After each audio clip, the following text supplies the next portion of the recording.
The third question is about finding the maxima and minima of a function of two variables, right?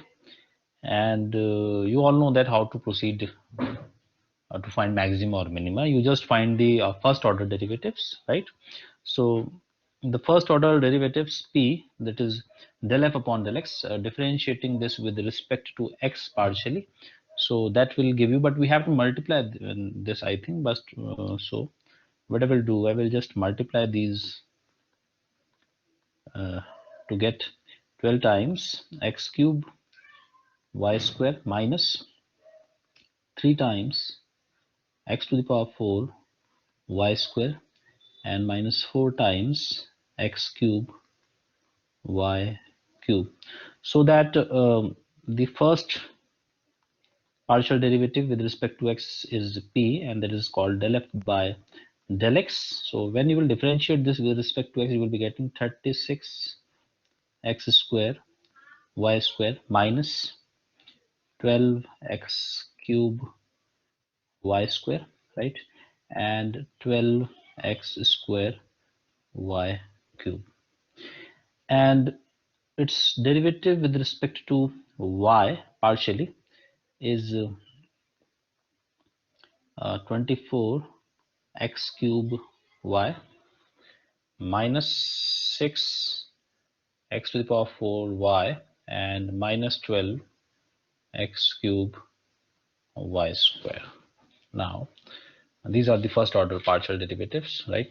And of course we'll be finding second order partial derivatives also, and those are r, that is del 2f upon del x square equal to, so differentiating this with respect to x again, that gives you 72 xy square minus 36 x square y square and 24 xy cube. This is your r.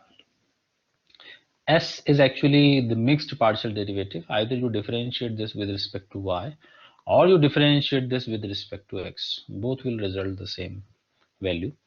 So if I differentiate the first one with respect to y, so that gives me 36 into 2, that is 72 x square y minus 24 x cube y and yeah, 36 x square y square. And now the this is actually del square f by del x del y. It is denoted by little s, and t is equal to the second derivative of f with respect to y. So differentiating this with respect to y again, you will be getting 24 x cube minus 6x to the power 4 minus 24 x cube y. Okay, so these are the partial derivatives. Now we'll move on to step number 2, where we just put this p is equal to 0 and the another first derivative equal to 0, right? So if you put the first derivative equal to 0, this one is equal to 0, then you can see that you can always take common something. Some powers of x and y are always common from this, and you will be getting, I think 12 is common. So 12 is common, and x square is also common, y square is also common, and inside bracket you will be having 3 minus 1x, okay, and again 1, and y is equal to 0. Similarly, from q is equal to 0, you will be getting some powers of x and y common, and 6 is common. You can see that x cube is also common, y is also common, and inside bracket you will be having 4 minus x minus 2y is equal to 0. Okay, now that gives you, if you solve this one, then it will give you directly implies x is equal to 0 from this. From this you will be getting y is equal to 0. So these are the possibilities of the values of x and y, or you are getting it that x plus y is equal to 3. So each of these three factors can be 0. Any one of them can be 0, right? And similarly from here you will be getting, if you take this is equal to 0, you will get x is equal to 0, or you will get y is equal to 0, or you will be getting x plus 2y is equal to 4, right? Please note that you have to choose those values of x and y which satisfy p is equal to 0 and q is equal to 0 simultaneously, right? So you have to make pair from this. If you take x is equal to 0, then x equal to 0 can be clubbed with this can be clubbed with this, right? Similarly, if you take y is equal to 0, that can be clubbed with this, or that can be clubbed with this, right?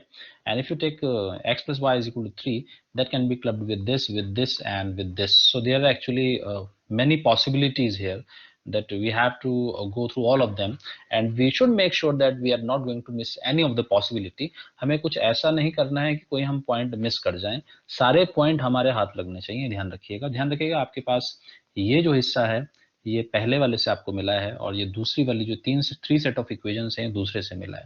तो इनको बड़े आराम से solve करना है, कोई किसी भी इक्वेशन को मिस नहीं करना है और गलत कॉम्बिनेशन नहीं बनाना है। ऐसा मत करिएगा कि x इक्वल टू 0 आप यहाँ रख दें, वो बिल्कुल महाबेवकूफ़ी होगी। इन दोनों को कॉम्बिनेशन करना है, तो एक हिस्सा एक इक्वेशन यहाँ से सेलेक्ट करनी है और अगली इक्वेशन यहाँ से सेलेक्ट करनी है, तब उन्हें सॉल्व करना है, ना कि आप दोनों की दोनों यहीं से सेलेक्ट करना है, ऐसा मत करिएगा, right? So this is very important. Okay, so you are having actually two set of equations, दो सेट हैं आपके पास, I am just highlighting them. This is the first set of equations, 3 equations, and this is another set of 3 equations, right? And you are going to actually select a pair from both the sets very smartly. बड़ी चालाकी से आपको इधर से एक और उधर से एक निकालना है और फिर आपको सॉल्व करना है, right? See, choose if x is equal to 0, and this x is equal to 0 has been taken from this set actually, right? So I will try to write something here, that we have these two sets of equations, two different sets. We have 6 equations, but each set containing 3 equations, each containing 3 equations. So what we are going to do now, we are just going to actually select one equation from the first set and another equation from the second set. This is very important that you should know how to pair up the equations, right? I am going to select this one from here and another one from here. Of course, I am not going to club this and this. It doesn't make any sense actually. X is equal to 0 is common between them, right? So x is equal to 0 and x is equal to 0 is not a smart choice, because you have to give the values of x and y actually, right? Are you getting my point? Please, Gaurav Kumar, please appear. Yes, sir. Okay, तो पहली possibility बताइए कि कैसे कैसे possibility की जा सकती है। एक है, हाँ सर, पहले वाले में से x इक्वल टू 0 लेते हैं, दूसरे वाले में से y इक्वल टू 0 ले लेते हैं। ठीक है, तो ये ले लेते हैं 0,0 एक सेकंड मैं लिख लूँ इसको। और हाँ, आपने कहा कि x इज इक्वल टू 0 और y इज इक्वल टू 0 ले लिया और y इज इक्वल टू 0 ले लिया। ध्यान रखिएगा, ये this x is equal to 0 has been taken from first set and this y equal to 0 has been taken from second set. ये जो है ये यहाँ से नहीं लिया गया है, ये आप समझ जाइएगा। एक पहले सेट से ले रहे हैं, दूसरे सेट से, क्योंकि आपको साइमल्टेनियसली दोनों इक्वेशन सेटिस्फाई करनी है। p भी 0 होना चाहिए और q भी 0 होना चाहिए। ध्यान रखिएगा, आपको दोनों टारगेट्स एक साथ अचीव करने हैं। तो ये आया, इसका मतलब ये हुआ कि 0,0 एक स्टेशनरी पॉइंट हो गया, राइट? तो मैं इसको बार बार नहीं लिखूंगा, 0 0 लिख देता हूँ। इज क्रिटिकल पॉइंट कह सकते हैं इसको, राइट? ये स्टेशनरी पॉइंट, स्टेशनरी पॉइंट। चलिए, दूसरी पॉसिबिलिटी गौरव क्या हो सकती है? Sir, x is equal to 0 ले ले और दूसरे में से वो इक्वेशन पे रख दे सर, दूसरे वाले की इक्वेशन पे x plus 2y is equal to 4। तो यहाँ से क्या मिलेगा? y का वैल्यू 2 मिल जाएगा। Yes sir, 0,2। ठीक, इज स्टेशनरी पॉइंट। चलिए, तीसरी पॉसिबिलिटी, अब इसके साथ तो पेयरिंग खत्म हो गई। y इक्वल टू 0 ले लिया और दूसरे में कितना ले लिया? x is equal to 0। x 0, तो वो तो हम ले चुके हैं, बार बार नहीं लेते हैं। वो 0 0 मिल तो चुका है, आप कितनी बार मिलाएं उसको, क्यों? तो वो मैं नहीं लिख रहा हूँ, हालांकि वो पॉसिबल है, लेकिन रिपीटेशन का क्या करना है, हमें रिपीट थोड़ी करना है किसी पॉइंट को। तो दूसरा वाला ले लेते हैं x ये plus x plus 2y is equal to 4. वो आएगा तो सर यहाँ 4, से क्या मिल 0. रहा है 4, 0। चलिए और कोई पॉसिबिलिटी हो सकती है? यस सर, और इसमें भी से हो ये सकता है कुछ? इक्वेशन ले लेते हैं इक्वेशन ले लिया सर, फिर और वो x उसमें इज इक्वल टू 0. क्या मिलेगा इससे? सर 0, 0,3. ठीक है। ऐसे ही y is equal to 0 sir. 30। Yes sir. फिर सर दोनों इक्वेशन ले लेते हैं. सर 2,1 आएगा सर. ओके 2,1 आ रहा है। Yes sir. हाँ कैलकुलेट ठीक करिए ठीक है भाई. 2,1 है। हाँ इसको वही इसकी जो कैलकुलेशन है वो दो शो करने की जरूरत नहीं, सीधा सीधा पॉइंट लिखे, कहीं आप इसको भी सॉल्व करके ना दिखाने की जरूरत नहीं, सीधा लिख दीजिए आंसर। कैलकुलेटर में डायरेक्टली सॉल्व हो जाते हैं और वैसे भी हिट एंड ट्रायल से भी हो जाते हैं। इतना ही आएंगे और तो नहीं आएगा कुछ, राइट? इतना ठीक है। अब जिस हिसाब यस से सर. आपने सॉल्व किया है पेयरिंग लेके, आपने पहला पेयर यहाँ से लिया, दूसरा पेयर यहाँ से लिया, जाहिर सी बात है कि आंसर ये भी सेटिस्फाई कर रहा होगा, ये भी कर रहा होगा। तो अगर आप इसको चेक करना चाहते हैं, अगर सावधानी के तौर पर चेक करना चाहते हैं तो डाल के देख लीजिएगा, कोई भी पॉइंट चाहे आप यहाँ डालें चाहे आप यहाँ डालें वो 0 0 आ रहा होगा। कोई भी पॉइंट, फर्ज करिए आप ये वाला पॉइंट 2,1 डाल रहे हैं, 2,1 यहाँ रखिएगा, ये 0 आ जाएगा क्योंकि 2 ये 3 हो जाएगा, राइट? और 2,1 अगर आप यहाँ पे भी डालेंगे, यहाँ भी 0 आ रहा है। आ रहा है क्या? हाँ आ रहा है, राइट। कोई भी पॉइंट अगर आप इन दोनों इक्वेशंस में डालते हैं, you will get p is equal to 0 and q is equal to 0 because of course you have done a smart selection। आपने कोई बेवकूफी से सेलेक्ट नहीं करी, रैंडमली इक्वेशन सॉल्व नहीं कर लिया आपने, किसी को किसी के साथ भी नहीं मिला लिया। हालांकि 6 इक्वेशंस थी, बहुत तरीके थे इनको आपस में सॉल्व करने के, लेकिन आपने चालाकी से पहली इक्वेशन आप यहाँ से सेलेक्ट कर रहे हैं और दूसरी यहाँ से कर रहे हैं, इसलिए ये गारंटी है कि जितने भी आपने पॉइंट्स निकाले हैं 100% वो सारे के सारे point p is equal to 0 और q is equal to 0 को सेटिस्फाई करते होंगे, क्योंकि आपने जो इक्वेशंस का सिलेक्शन है वो किया ही इस बेसिस पे है। पहली इक्वेशन आप पहले सेट से ले रहे हैं और दूसरी दूसरे से ले रहे हैं। आपने कभी भी कोई भी दो इक्वेशन एक ही सेट से नहीं ली है, ये ध्यान रखिएगा। अगर आप ऐसा करेंगे तो जाहिर सी बात है आपके कुछ फिजूल के पॉइंट आ जाएंगे जिन्हें आपको बाद में इग्नोर करना पड़ेगा इस चेक करके, राइट? तो ये सारे के सारे स्टेशनरी पॉइंट है। कोई प्रॉब्लम है तो प्लीज पूछ लीजिए, क्योंकि अब मैं टेबल बनाने जा रहा हूँ, ये आखिरी पार्ट है हमारे सवाल का, ठीक है? टेबल के लिए सबसे पहले होता है स्टेशनरी पॉइंट, आपको पता होगा स्टेशनरी, और फिर होता है आर। आर की वैल्यू वैसे तो काफी लंबी है, but I am not going to write that value actually, मैं सीधा लिख दूंगा मैं r, then s, then t, and then r t minus s square, and then we will write conclusion, and then we will give the extreme values, maxima or minima, extreme values of f, either it will be maxima or minima, वो तो depend करेगा are t minus s square में कि क्या आता है। इसको हम the first stationary point is 0 0, right? So I will write here 0 0, and if you put 0 0 in r, then of course you will be getting 0, r is 0. If you put 0 0 in s, you will be getting 0, and this is also 0, and rt minus s square is also 0. So I think this is rt minus s square is equal to 0 means what? If you remember that the criteria of that maxima and minima from this test C, whenever rt minus s square is 0, then the test fails to conclude the nature of P. कुछ भी आप comment नहीं कर सकते, and further investigation based on theory is required, right? So we can't comment anything about the nature of the point here because rt minus s square is equal to 0 is here, right? So you should write no comments or test fails. This test, particularly this second derivative test involving partial derivatives, this is just a failure here, right? And extreme values of f you can't comment here. You have to do further investigation required, further investigation is required, and we have to do that an investigation after this table. I will write C below, C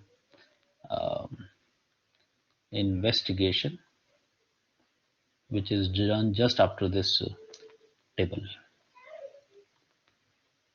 Okay, now the second stationary point is 0, 2, and if you put 0, 2 in R, then yeah, R is going to be 0. Yes, R is 0. S is also 0, I think. Yeah, S is also 0, and T is also 0, right? Okay.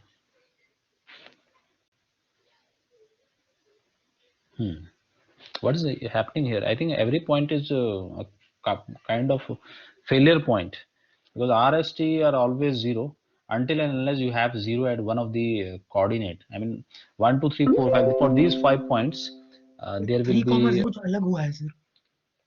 नहीं 0 ही तो आएगा क्योंकि अच्छा 3, 0 पे अलग आएगा. Okay, और इस पे 0, 2 पे भी 0 आएंगे सारे. 0, 2 पे 0, 2 उस पे भी सारा सेम आ रहा है सर. सेम आ रहा है. 0 आ रहा है इस पे भी. टेस्ट फेल हो गया, इसमें भी सेम लॉजिक आएगा, राइट? पर इन्वेस्टिगेशन खैर इन्होंने पूछा क्या था क्वेश्चन में, तो पूछा था कि मैक्सिमा और मिनिमा निकाल के बता दीजिए, यही कहा था ना खाली. Yes sir. ओके, चलिए देखते हैं अभी क्या होता है. फिलहाल तो जो हो रहा है उसी को देखते हुए करते हैं कि क्या क्या हो रहा है. यहाँ पे भी टेस्ट फेल हो गया. इन्वेस्टिगेशन इसमें भी आपको नीचे ही करना पड़ेगा. ओके, अगले पॉइंट में भी ऐसे आएगा मुझे लगता है, कोई नई चीज नहीं होनी. 4-0 में कुछ हो रहा है नया. R तो 0 आएगा. S is also 0. T is also no, T is not 0. I think T 0 नहीं आने वाला. T में क्योंकि Y नहीं है ना दो टर्म्स में, तो अगर आप इसमें 4 रखेंगे इसकी जगह, तो 24 into 4 cube minus 6. Please do this calculation for me. 24 into 4 cube minus 6 into 4 to the power 4. ये पॉजिटिव आएगा नेगेटिव आएगा? Please take out your calculators और मुझे बताइए क्या आ रहा है इसका answer. 24 is common. 24 will be common, I think, and 4 cube minus 4 square. Positive आएगा ये. सर पॉजिटिव आ रहा है. पॉजिटिव आएगा ना, 0 नहीं आएगा, पॉजिटिव आ जाएगा. तो चलिए ये तो पॉजिटिव आया, लेकिन फायदा क्या होगा उससे कोई फायदा नहीं होने वाला. टी ना पॉजिटिव आ रहा है. सर 0 आना चाहिए था ना सर. नहीं पॉजिटिव आ रहा है, 0 नहीं आ रहा है. दोबारा करो. 4 क्यूब सर एक बार कॉमन लेके देखिए ना सर. 0 आ जाएगा सर. 6 4 24 कॉमन ले लिया. हाँ तो कितना कॉमन आएगा इनमें? 20 एक्स क्यूब तो, हाँ 4 क्यूब भी तो कॉमन आएगा. 4 क्यूब कॉमन आ जाएगा तो अंदर बचेगा 24 into 4 minus 6. पॉजिटिव ही तो आएगा, 0 नहीं आएगा. 24 minus 6 into 4 ना सर. नहीं तो 4 ऐसा है ना, 24 ऐसा है ना. 20 आपने कॉमन कितना लिया? हाँ इतना आ जाएगा. पॉजिटिव आएगा, तुम ढंग से देखो, पॉजिटिव आ रहा है. 400 आ रहा है ये कह रहे हैं, तो चलिए मैं 400 लिख देता हूँ यहाँ पे. और RT माइनस एस स्क्वायर कितना आएगा? That will be 0. Again the test fails. कुछ फर्क नहीं पड़ रहा है, टेस्ट फेल ही हो जा रहा है बार बार. सी इन्वेस्टिगेशन करने की जरूरत क्या है? क्वेश्चन हमें बोलता क्या है? क्वेश्चन में बोला कि maximum minimum value. Okay, investigation करने की जरूरत तब पड़ेगी अगर मुझे मैक्सिमम मिनिमम किसी भी पॉइंट से नहीं मिल पाता है, राइट? क्योंकि ये बड़ा कॉम्प्लिकेटेड हो जाएगा. हर पॉइंट पे इन्वेस्टिगेशन करना तो बड़ा मुश्किल है. एक पॉइंट पे इन्वेस्टिगेशन आपको. हाँ बोलिए सर. 0 आ रहा है सर. क्या कैसे 0 आ रहा है यार? 4,0 डालना है. कॉमन लेते हैं सर तब 0 आ जाएगा सर. 1536 होता है 24 into 4 क्यूब, और 6 into x raised to power 4 भी उतना ही होता है. अच्छा ओके, 0 आ रहा है. हाँ 0 तो हाँ, आएगा. 6 4 24 x क्यूब. ठीक है 0 आएगा. तो फिर 0 लिखना पड़ेगा यहाँ. तो ये तो सारे 0 आ रहे हैं बल्कि. क्यों? सब में टेस्ट फेल ही हो रहा है. लास्ट पॉइंट आएगा. हाँ लास्ट वाला आएगा बस. फेल्स. तो इसमें भी सेम आएगा. 0 3 में भी सेम हो जाएगा. ओके 3, 0 में भी. भी. क्यों 3 0 में अलग क्यों होगा? यही तो होगा, सेम चीज यहाँ पे भी होगी. टी का वैल्यू अलग आएगा सर. अच्छा टी अलग आएगा ना, लेकिन RT माइनस एस स्क्वायर तो 0 ही आएगा. टी कितना आ जाएगा? 3 का क्यूब कॉमन आ जाएगा. 24 माइनस 18. हाँ 3 की power 27 into 6. Yes sir. 27 into 6 कितना होता है? 27 into कितना 6 सर होता है? शायद 144 होता है सर.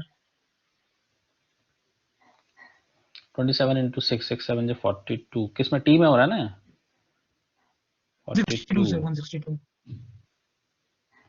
162 लेकिन कोई फायदा नहीं हो रहा ना तब भी तो ये जीरो ही आएगा RT माइनस स्क्वायर तो जीरो ही आएगा ना क्यों सर यस सर वो जीरो ही आना तो इसमें भी टेस्ट फेल ही हो रहा है हर जगह टेस्ट फेल ही हो रहा है कुछ नई चीज नहीं हो रही है test fails and now the last point is 2 comma 1 actually right yes 2 comma 1 इसमें क्या होगा 2 comma 1 डालिएगा R में डालिए 2 comma 1 इसमें ये तो बड़ी लंबी कैलकुलेशन हो गई 2 comma 1 72 into 2 2 2 जा 4 2 7 जा 144 2 comma 1 4 into 36 4 से 24 12 13 14 कैंसिल होगा 0 माइनस नेगेटिव आ रहा है नेगेटिव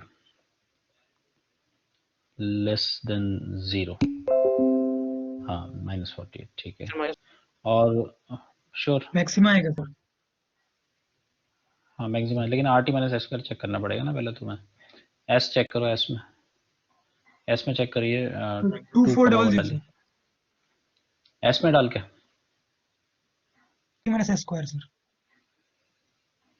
नहीं एस निकाल लिया तुमने एस कितना आ रहा है सर -96 सर पक्का गलत नहीं बताना नो सर पक्का सर और टी सर -48 सर वो भी -48 और मल्टीप्लाई करके पॉजिटिव नेगेटिव कितना sir 2400 sir 2400 this is greater than 0 तो ये कंक्लूजन क्या होगा यहाँ पे ये पॉजिटिव है या नेगेटिव मैक्सिमा राइट तो एफ मैक्स कितना होगा f max is equal to F2, 1 अब ये डालना पड़ेगा 2 और 1 क्वेश्चन में डालना पड़ेगा ये रहा क्वेश्चन आपका यहाँ 2 और 1 डाल दो 2 का क्यूब 8 होता है 12 minus 6 6 minus 4 it's 16 yes sir 16 sir yes sir चलो जी 16 आई इसकी कौन सी वैल्यू मैक्सिमम वैल्यू अब मिनिमम वैल्यू बता सकता है कोई टेस्ट तो हो गया फेल मिनिमम वैल्यू तो बताना बड़ा मुश्किल है तो कितनी भी जा सकती है so not defined क्योंकि ये जो लाइन है अगर मैं इसको लाइन को ड्रॉ करूं 3x + 4y तो लाइन ऐसी कुछ लाइन आएगी इस टाइप की लाइन आएगी ये वाली लाइन है ना इस लाइन पे 0 हो रहा है ना और x 0 डालने तो भी 0 है इस लाइन पे भी 0 हो रहा है इस लाइन पे भी 0 हो रहा है इस बाउंड्री के अंदर फंक्शन 0 है इसके अंदर और इसके अंदर सॉरी इस बाउंड्री के अंदर इन तीनों यानी इन बाउंड्रीज पे फंक्शन 0 हो रहा है देख रहे हैं ना बाउंड्रीज पे 0 हो रहा है और 2,1 पॉइंट अंदर आएगा बाहर आएगा पता नहीं है ये पॉइंट होगा आपका कितना 4,0 हाँ 4,0 ये पॉइंट होगा आपका 0,3 और आपका पॉइंट है 2,1 तो इसके अंदर आया ठीक है अब आपको ये तो आपको मिली इसकी मिनिमम वैल्यू मैक्सिमम वैल्यू मिली मिनिमम तो कुछ कह नहीं सकते अगर आप इससे और आगे जाएंगे सपोज 5,0 आप पुट करेंगे 0 आ जाएगा इनफैक्ट ये तो कहना बड़ा मुश्किल है मिनिमम वैल्यू इसकी नॉट डिफाइंड ही होगी -∞ आ सकती है क्योंकि x को आप कितना भी नेगेटिव रख सकते हैं x को आप -100 रख दीजिए तो ये नेगेटिव साइन दे देगा और ये तो पॉजिटिव ही रहेगा और इस पे तो आप कुछ भी प्ले कर सकते हैं पॉजिटिव नेगेटिव दोनों तो ये मिनिमम इसका बताना ही पॉसिबल नहीं है राइट तो only maximum value can be given minimum can't be given right so but I don't want to do the investigation at least for this question because investigation में क्या हो रहा है कि 0 के लिए टेस्ट फेल सभी के लिए टेस्ट फेल हो रहा है किसी एक पॉइंट पे तो मैं आपको इन्वेस्टिगेशन करवा सकता हूँ लेकिन वो भी इतना आसान नहीं होता 0 चलिए क्या करें देखते हैं चलिए इन्वेस्टिगेशन एक पॉइंट पे करेंगे सबके लिए नहीं करेंगे एक पॉइंट हाँ बोलिए माइनस इन्फिनिटी से 0 मिनिमम पॉइंट। नहीं, वो पॉइंट नहीं होता ना, माइनस इन्फिनिटी कोई पॉइंट थोड़ी है। इन्फिनिटी कभी भी रियल लाइन का हिस्सा नहीं होता है। अगर आपसे कोई पूछे कि इन्फिनिटी क्या है, तो इन्फिनिटी कोई पॉइंट नहीं है असल में। तो मैक्सिमा ऐसे लिखना गलत है। अगर कोई बच्चा लिख रहा है कि f minima is equal to minus infinity, तो ये गलत है। ये कोई नंबर नहीं है। Infinity is not a number actually ना। जब भी किसी चीज की मैक्सिमम वैल्यू और मिनिमम वैल्यू इन्फिनिटी या माइनस इन्फिनिटी मिलती है, तो हम कहते हैं कि डज नॉट एग्जिस्ट। ये नहीं कहते कि इसका मैक्सिमा इन्फिनिटी है, ये थोड़ी कहते हैं। हम कहते हैं मैक्सिमा एग्जिस्ट ही नहीं कर रहा, बताया नहीं जा सकता। इसी तरीके से यहाँ मिनिमा नहीं बताया जा सकता। ठीक है। अब इन्वेस्टिगेशन, इन्वेस्टिगेशन एक पे सिखा रहा हूँ मैं आपको कैसे किया जाता है। थोड़ा सा ट्रिकी होता है, और क्योंकि ये थ्योरी पे बेस्ड है, अब टेस्ट तो फेल हो गया, अब थ्योरी से देखना पड़ेगा। इन्वेस्टिगेशन में सिर्फ 0 पे कर रहा हूँ, ठीक है। देखो, सब पे नहीं कर रहा हूँ। इन्वेस्टिगेशन थ्योरी पे जाना पड़ेगा। थ्योरी से जैसे आपने पढ़ा था, क्या कहता है मैक्सिमा का पॉइंट कौन सा होता है थ्योरी के हिसाब से? कौन बताएगा? हदीस शेख, हदीस शेख क्लास में है? हदीस शेख या नहीं है?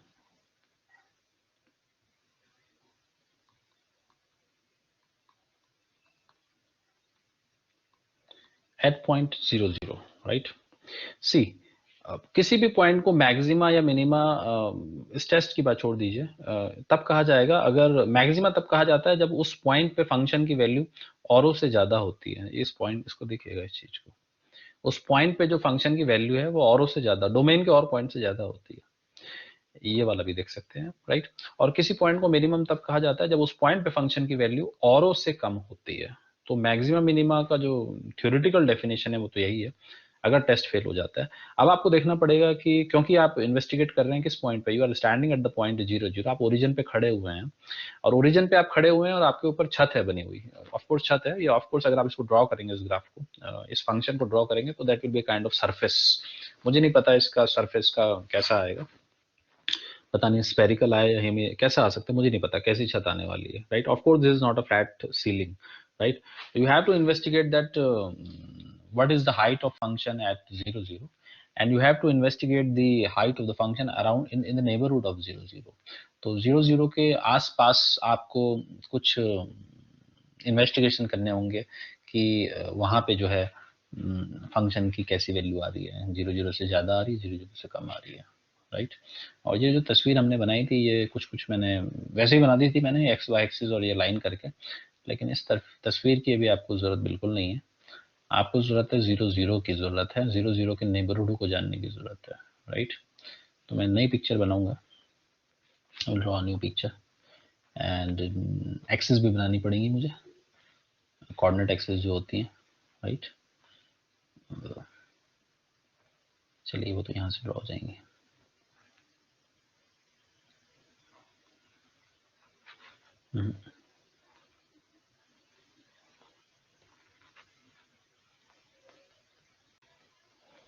This is your x-axis, this is your y-axis, okay, and 0 is the point of investigation, जहां हमें investigation करना है। This point is that point, 0 is that point, right? We are talking about the point 0 ठीक है। अब आपको 0 पे neighbourhood बनाना है। I will draw a small neighbourhood like this picture, जो मैंने आपको यहाँ पे भी बनाया था, कुछ ऐसा, लाइक दिस वन, देख रहा होगा आपको जूम करके। ये वाली डिस्क टाइप की बनानी होगी, और उस डिस्क में आपको मूवमेंट करके देखना होगा, राइट लेफ्ट या आगे पीछे, और देखना पड़ेगा कि फंक्शन की वैल्यू उस पॉइंट से ज़्यादा आ रही है या कम आ रही है, ये चेक करना पड़ेगा, राइट। तो ये थोड़ा सा इतना ईजी भी नहीं होता है, इतना ट्रिवियल भी नहीं है ये। तो मैं यहाँ पे एक सर्कल सा बनाऊंगा थोड़ा सा। This is the neighbourhood of, ये बिल्कुल सेंटर पे नहीं बनाया, तो दोबारा बनाएंगे हम। This is the neighborhood of this point 0 I will draw it, I will write it here.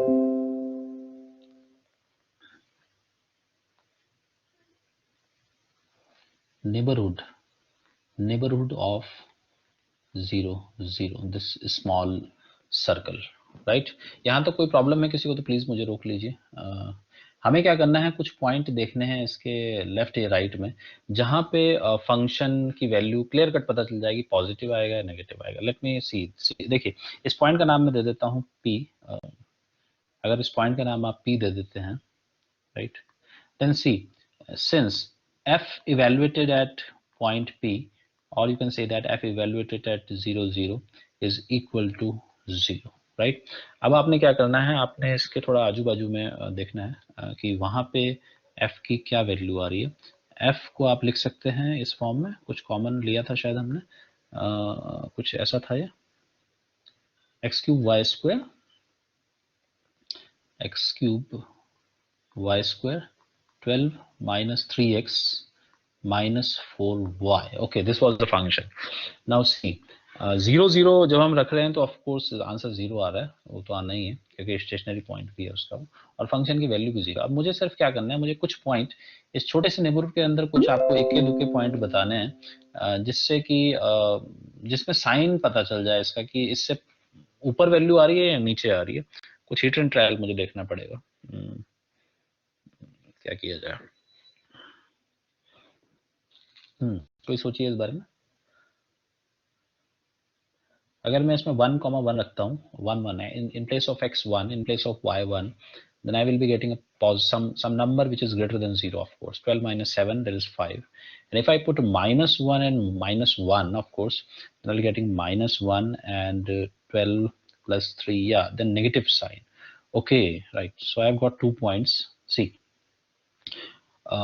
since, देखिए ध्यान रखिएगा कि आपको 0 0 के नजदीकी 2 पॉइंट रखने हैं। अब कितने नजदीकी, उतने नजदीकी कि देखिए नेक्स्ट पॉइंट 1.00 है, अगला वाला पॉइंट कहीं ना कहीं ये वाला पॉइंट भी है 2,1, थोड़ा दूर है ये, तो 2,1 कहीं ना कहीं तो होगा। मान लीजिए this point is 2, this is 2 and this is 1, this is ये 1 का रेडियस का है, तो एंड यू हैव ये आपका 1 है मान लीजिए, this point is 2 1, this point is 2,1, which is just another point of extrema, right? But we are not interested in the investigation near 2 1. We are interested in the investigation near 0 0, right? But please respect the nearest extrema, point of extrema. आप जानते हैं कि आप investigation कर रहे हैं 0 0 पे, लेकिन ये मत भूलिएगा कि आपके पड़ोस में ये भी बैठा हुआ है, राइट? इसीलिए शायद मैंने जो इस सर्कल बनाया है, इसकी रेडियस मैंने सिर्फ 1 ली है, मैं इससे ज्यादा रेडियस लेना नहीं चाहता। ऐसी रेडियस आप ना ले लें कि वो इसको अंदर इंक्लूड करे। ऐसा सर्कल ना ड्रॉ करें कि अगला वाला जो पॉइंट है, ये वाला पॉइंट, वो सर्कल के अंदर आ जाए। Are you getting my point, all of you? Yes sir. हाँ, मतलब कि जो सर्कल जो आप ड्रॉ करें ना रेड कलर का, इस सर्कल के अंदर इकलौता वही पॉइंट होना चाहिए जिसपे इन्वेस्टिगेशन कर रहे हो। दूसरा पड़ोसी वाला, इन बाकी पड़ोस का कोई पॉइंट नहीं आना चाहिए। आप चेक कर लीजिए, इन पॉइंट्स में से none of these points are lying inside this red colour circle. Neighbourhood कह रहे हैं जिसको, पड़ोस कह रहे हैं। पड़ोस वहीं तक है जहां तक पड़ोसी का दायरा है। पड़ोस मतलब वही है जहां पड़ोसी का घर है। पड़ोसी के घर से पहले आपका पड़ोस है, उसके घर के अंदर नहीं घुस सकते आप उसको इंक्लूड नहीं कर सकते। आप मेरी बात समझ रहे हैं? आपको इतनी ही बाउंड्री करनी है, इतनी ही बाउंड्री ड्रॉ करनी है कि बगल वाला स्टेशनरी पॉइंट ना उसके अंदर आ जाए। आप देख लीजिए 2 1 काफी दूर है, तो मैंने सिर्फ 1 रेडियस का पॉइंट लिया है। इनफैक्ट कोई भी इन पॉइंट्स में से कोई भी पॉइंट इस रेडियस सर्कल के अंदर नहीं आ रहा है, राइट? अब मैं क्या कर रहा हूँ, मैं सिर्फ 2 पॉइंट जो इसके अंदर आ रहे होंगे, शायद एक आ रहा होगा 1,0, तो मैं, हाँ 1,0 लूंगा तो 0 हो जाएगा। 1,0 नहीं लेता, मैं ले लेता हूँ हाफ ले लेता हूँ, या 1,1 अगर मैं लूंगा तो वो तो √2, 1,1 इधर कहीं आएगा, √2 डिस्टेंस, तो वो तो बाहर हो जाएगा। ओके, तो और छोटा ले लेते हैं, हाफ, ये रख के देखिएगा कि क्या आ रहा है हाफ से। एनीवन पुट हाफ, और 1/3, 1/2, इनफैक्ट ये ज्यादा सही रहेगा, 1/3, 1/2। सी कितना आ रहा है? And how do I get this 1/3? I just want to cancel this 3. That's why I changed this number 3 from 2. अगर मैं 2 लिखता हूँ तो fractions आ जाएंगे, मैं वो चाहता नहीं हूँ। So I have 1/3, 1/2 will be something like 1/3 whole cube and 1/2 square, and this thing will be 12 minus 1 minus 2. So the answer will be positive, of course, and of course it is positive, then greater than 0. It means that 0 is what? 0 is, this answer is greater than f of 0 0. क्या आप इस चीज को समझे? आपने देखा कि function की वैल्यू इस पॉइंट पे ज्यादा है फंक्शन की वैल्यू जो 0 0 पे थी, तो आपको कैसा महसूस हो रहा है कि 0 0 कैसा पॉइंट है? गौरव कुमार प्लीज कमेंट करिए। मिनिमम पॉइंट है, गौरव, मिनिमा है सर उसका, उसके रिस्पेक्ट में सर। हाँ हाँ सही कहा आपने, क्योंकि 0 0 पे जो आंसर आ रहा था उससे बड़ा आंसर उसके पड़ोस में आ रहा है। तो 0 0, आप तो 0 0 पे बैठे हैं, आप इन्वेस्टिगेशन 0 0 पे कर रहे हैं, आपको लगेगा कि मैं मिनिमम में बैठा हूँ। 0 0 की बात कर रहा हूँ, आपको 0 0 से हिलना नहीं है, आप इन्वेस्टिगेशन 0 0 पे कर रहे हैं, ये आपकी सिटिंग पोजीशन है, ठीक है। लेकिन पड़ोस में एक पॉइंट और है, इनफैक्ट एक पॉइंट, कौन सा और पॉइंट है जिसमें ये इससे इससे छोटा आ जाए। इनफैक्ट अगर मैं इसको माइनस में ले लेता, -1/3 और 1/2, ये भी एक पड़ोस का ही पॉइंट है। लेकिन क्या इस पॉइंट पे फंक्शन की वैल्यू f00 से ज्यादा आती है कम आती है, ये देखने वाला सवाल है।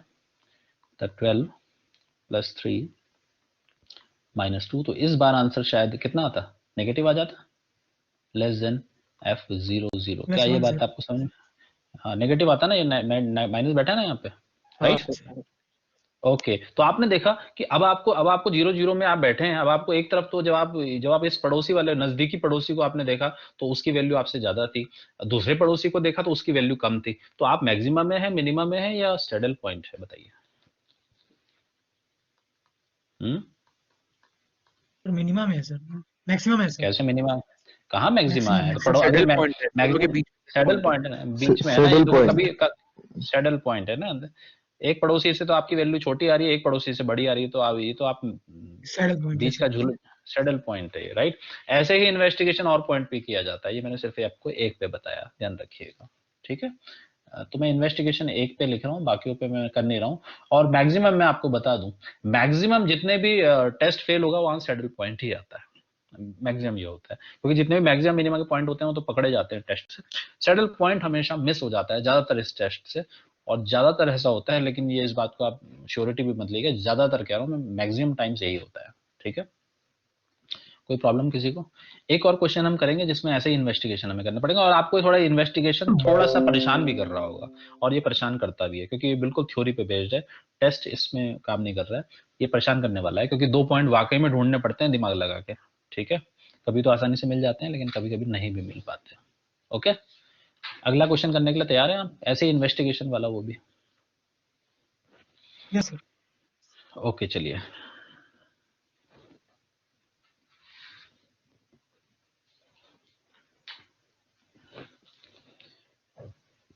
तो क्वेश्चन नंबर होगा हमारा वो 4, question 4। Okay, so investigate.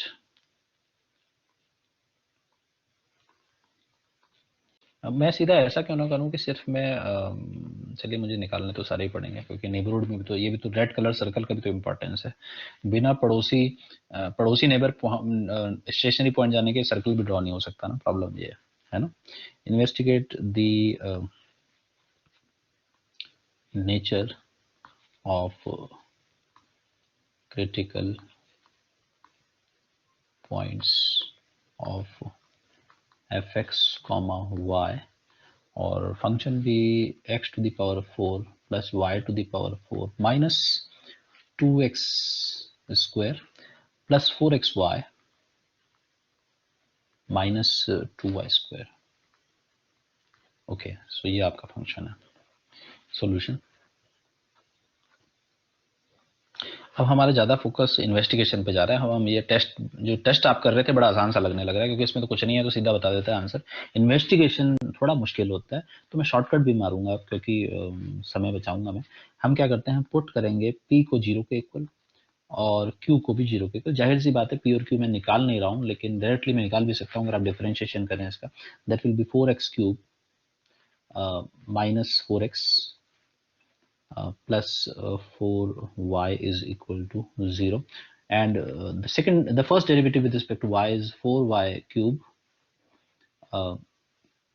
plus 4x minus 4y is equal to 0. So when you divide this equation by 4, then you will be getting x³ minus x plus y is equal to 0, and this will be y³ plus x minus y is equal to 0. Now you have, this is one equation, this is another equation, you have to solve them simultaneously. किसी तरीके से कुछ ऐसा करिए कि आप इनको solve कर पाए. करने से आपको मिलेगा x cube plus y cube is equal to 0, right? And now here, if you apply the formula of a cube plus b cube, then you'll be getting a plus b, a square plus b square minus ab is equal to 0, of course. And you have two factors, one is this factor, one is this factor. Product of two factors is 0. It means that either x plus y is equal to 0, or you can say that x square minus xy plus y square is equal to 0, right? From the first one, you can have y is equal to minus x. Okay, so this is one of the possibility that you can have, that y is equal to minus x, right? And from here, if you solve this quadratic equation for x, assume that this y is a constant, then this is a quadratic in x. Take this equation as a quadratic in x, though it's not a quadratic equation. But if you assume that y is a fixed number, y is a number, then this equation will appear as a quadratic in x. Okay, for fixed y. If you fix y means if you give y a particular value number, right? Then the solution of this will be obtained by Sridharacharya formula. X is equal to minus b, that will be y, plus minus p square, okay, y square, minus 4ac, that will be minus 4y square. Please note that we have assumed that y is fixed, means y is a number, right? Okay, so if y is a number, then please tell that this is 2 upon a. Of course, this is not going to belong a real line, because you can see that inside this square root you will be having minus 3y square. Of course, y square will come out from the square root sign, but inside square root you will be having minus 3. Are you getting my point? I have written it directly. Or should I elaborate it more, that it will be y plus minus y, and you have eta is due to that negative of square root minus 1, right? And 2. Okay, so this doesn't belong to real number, so of course this has to be rejected. Okay, there is no choice to take this value, so you will write here rejected. तो third को first में डाल देते हैं. Third को अगर first में डालेंगे तो क्या मिलेगा? x cube minus 2x is equal to 0, और यहाँ से आपको मिलेगा x square will be common, x minus 2 is okay. Mic is not working fine, mic काम नहीं कर रहा, कोई बात नहीं, तो चलिए कोई बात नहीं. x is equal to 0 or x is equal to 2, right? x should be common, this is x square, so x is equal to actually plus minus root 2. Now it's correct, yes or no? So actually you have got 3 points, not just one. So if you write x is equal to root 2, x is equal to minus root 2. So you have got 3 values of x for this equation number 3 when you substituted this 3 in number 1, right? Now this gives if x is equal to 0, then third equation will give you, just substitute the x is equal to 0, that gives you y is equal to 0. This implies 0, 0 is one of the stationary point, right? And if you choose x is equal to root 2, then equation number 3 will be giving you y is equal to minus square root of 2, implies root 2 minus root 2 is another stationary point. Now third possibility, if x is equal to minus root 2, then third gives you, I'm just taking third equation because that is looking simple to me. I'm not taking first and second. Actually, third equation is derived from first and second. So whatever is satisfying equation number 3, that will be satisfying equation number 1 also. I hope you got this logic, right? You need not to substitute everything in the complicated equation. I see that this third equation is the simplest equation. सबसे आसान वाली equation रखते हैं, मुश्किल वाली में रख के क्या फायदा? और वैसे भी जो ये आसान वाली equation है, ये मुश्किल वालों को जोड़ के ही बनी थी, तो जो आसान वाली को satisfy करेगा तो मुश्किल वालों को तो करेगा ही करेगा. क्या मैं सही कह रहा हूँ, गलत कह रहा हूँ? देख लेंगे, वो तो substitute करके भी हम देख सकते हैं लास्ट में. So this gives you y is equal to root 2, implies root 2 comma root 2 is a stationary point. Are we missing some point here, और कुछ और भी point आने बाकी हैं या इतने ही होने चाहिए? अगर Yes, हमने sir. इनको सब्ट्रैक्ट किया होता, फर्ज कीजिए मैं सब्ट्रैक्ट कर देता यहाँ पे, तो मुझे मिलता क्या? मुझे मिलता x इक्वल टू वाई, हाँ या ना? Yes, sir. सही कह रहा हूँ? x इक्वल टू वाई मिलता है, x नहीं इक्वल टू sir, वाई मिलता है, हाँ आपने हाँ, बताया सर वो x cube minus y x cube minus y cube. तो अगर मैं इनको सब्ट्रैक्ट करता, फर्स्ट माइनस सेकंड करता अगर मैं, अच्छा हाँ, तब मुझे हाँ हाँ ठीक कह रहे हो, x cube minus y cube और एक्स माइनस वाई, तब भी यही आता है मुझे लगता है। दिया था सर। भाई आपने कहा ना कि अगर आप माइनस करते, लो मैं लिख देता हूँ, अगर फर्स्ट माइनस सेकंड करते तो आपको मिलता y बराबर x मिलता, यही बोला तुमने, हाँ या ना? ये मिलता, सही Yes, है? हाँ सर। फिर आप Q equal to y 0 हो बराबर जाएगा। x, तो यहाँ तो ये वाला पॉइंट तो मिलता, ये पॉइंट तो वैसे भी हमने निकाल लिया, छूटा थोड़ी कुछ, कहने का मतलब ये है। क्यों? कुछ नया नहीं होता उससे भी, जी इसीलिए कोई जरूरी नहीं है कि आप वो सब चीज करो जो हो सकती है। आपने प्लस कर लिया, माइनस कर लिया, कोई भी एक चीज कर लो, हो जाएगा, कोई दिक्कत नहीं है। ठीक है, चलिए अब बनाते हैं टेबल। तो टेबल क्यों ना ऊपर से चुरा लें टेबल को, क्योंकि ज़्यादा मैन फोन करेगा। चुरा लेते हैं इस टेबल को, अगर ये चोरी हो पाई तो अ, देखते हैं कॉपी, क्योंकि कई बार क्या होता है कि पूरी टेबल के कुछ एलिमेंट्स मिस हो जाते हैं। पर चलिए अच्छा है कि चोरी करने में आप सफल हो गए। Okay, so let me write the points now. First point is 0 0, of course. The second is root 2 comma minus root 2, which is equal to 3x square minus 1. S will be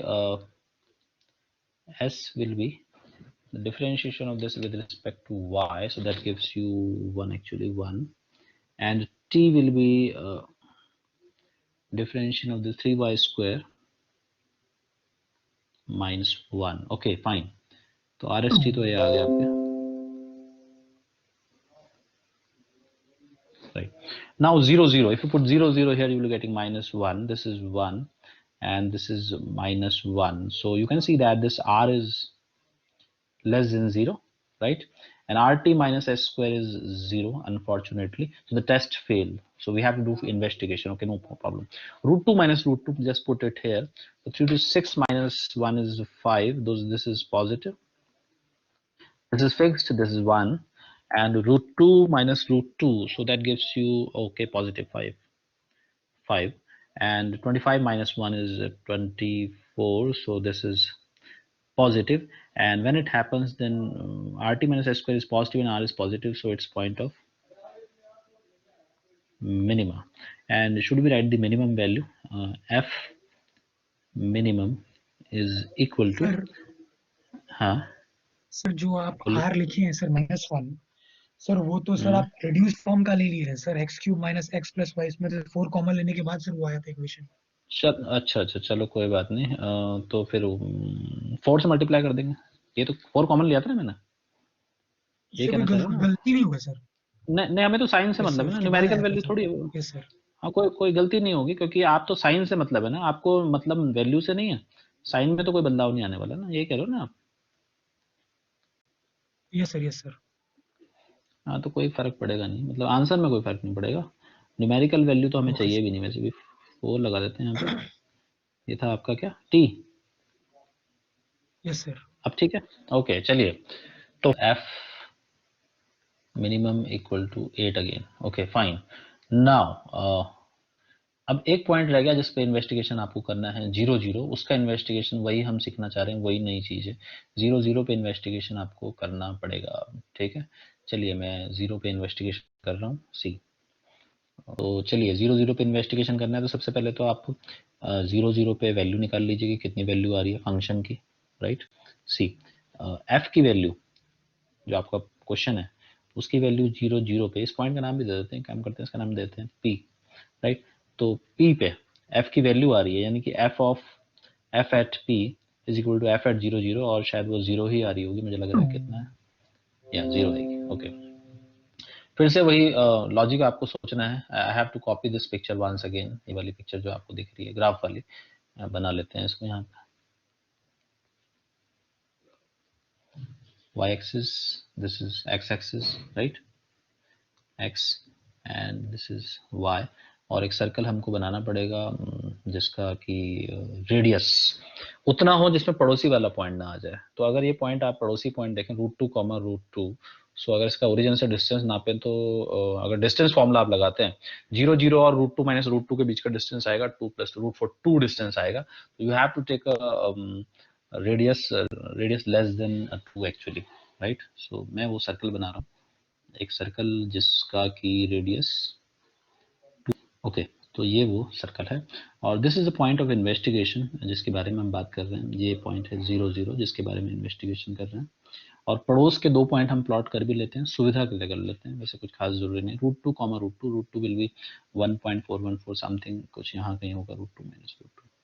here is the point √2, minus √2 and here is the point minus √2, यहाँ पे कहीं होगा वो, ठीक इसके सामने इधर minus √2, √2, right. तो आपको क्या करना है, आपको इस सर्कल के अंदर रहना है। जो ये सर्कल आपको नजर आ रहा है, इस सर्कल के अंदर अंदर आपको दो टेस्ट पॉइंट लेने हैं और जिनमें साइन आपने चेक करना है कि अपोजिट तो नहीं आ रहा है। मैंने कहा भी था आपको कि जब जब ये फेलियर वाला केस होता है तो ज्यादातर सैडल पॉइंट ही होता है। देखते हैं कि आप वो 2 नंबर फाइंड कर पाते हैं या नहीं कर पाते हैं, लेकिन वो करने से पहले एक काम करा करिए कि पहले आप अपने जो fxy है आपका, उसको थोड़ा आप सिंप्लीफाइड फॉर्म में अगर आप लिख पाएं तो उससे चीजें आसान हो जाती हैं। देखिए xy आपका ये है x⁴ plus y⁴, okay, plus y⁴, and then if you take -2 common from it, so -2 can be taken common, and inside bracket you will be having x² minus 2xy plus y². Am I right to write it like this? Yes or no? It will be x⁴ plus y⁴, sorry, y⁴, ऐसे लिख देते हैं, and minus twice of x minus y whole square. ऐसा करने से एक आसानी ये होती है कि ऐसा करने से अंदाजा लग जाता है कि क्या वो 2 पॉइंट में रखूं जिससे साइन फ्लक्चुएट करे, मतलब एक बार तो 0 से बड़ा है और एक बार 0 से छोटा आ जाए। तो आपको अंदाजा लग रहा होगा कि क्या रखना चाहिए मुझे, क्या वो 2 पॉइंट है। जाहिर सी बात है ये जो रेडियस होगी, कौन बताएगा, ये जो डिस्टेंस है, प्लीज पे अटेंशन, थोड़ी सी मैं ज्योमेट्री लगा रहा हूँ यहाँ पे जो अपने बचपन में करी थी क्लास 11th में। अगर आप इस डिस्टेंस को निकालें, देखिएगा ध्यान से, देखिए ये इन 2 पॉइंट्स के बीच की डिस्टेंस, मैं इसको ऐसे करके, नहीं ये नहीं बना अभी, मैं इसको डॉटेड लाइन बनाना चाहता हूँ एक्चुअली में। ये जो डिस्टेंस है, ये डिस्टेंस कितना होगा, डिस्टेंस फॉर्मूला तो आपको लगाना आता ही है, कितना होना चाहिए डिस्टेंस से सर 2 डिस्टेंस फॉर्मूले से आपने निकाला होगा 2, राइट। लेकिन ये मार्कर, ओके देखें ड्रॉ हुआ, ओके फाइन, 2 ये डिस्टेंस है, 2 यूनिट्स। तो जो भी आप पॉइंट रखने वाले हैं 2 यूनिट के अंदर अंदर रखिएगा, ऐसा ना हो कि आप बाहर रख दें। तो ये जो गैप है, this gap is actually 2 units, right. तो मैं यहाँ पे 2 लिख देता हूँ, 2, राइट। और ये गैप यहाँ से ये वाला गैप है। तो जो भी आप पॉइंट रखेंगे इसके अंदर अंदर वो 1 यूनिट के अंदर रखिएगा। चलिए 2 पॉइंट बताइए जल्दी से मुझे जो अपोजिट साइन देते हैं। मुझे तो लग रहा है कि अगर मैं x और y को बराबर रख दूं, यानी 1 1 रख दूं, अगर f1 और y1, क्यों, कितना मिलेगा 1 1? तो सर पॉजिटिव है, पॉजिटिव आएगा जो कि बड़ा आएगा fp से, और सर कुछ 2 ऐसा आएगा रखें सर, जैसे 2 आएगा, हाँ 2 तो आ -1 गया, और 1 रख देते हैं सर, तब भी -6 वही आएगा है। सर। अच्छा तब 6 आ -1 जाएगा, हाँ ठीक, चलो ठीक है। अच्छा वो तुमने ढूंढ ली जल्दी से। -1 और क्या बोला, 1, यस सर, -6 आएगा सर। पक्का, क्यों, ये कितना हो, ये तो 2 हो जाएगा, ये 2 हो जाएगा और ये हो जाएगा 4 दूनी 8, हाँ -6 आ जाएगा, सही कहा, लेस देन fp। तो साबित क्या हो गया, कैसा पॉइंट निकला है, saddle point. Maximum saddle point. तो जैसे मैंने कहा था कि मैक्सिमम ऐसे ही होता है, पता नहीं ऐसा क्यों होता है, ये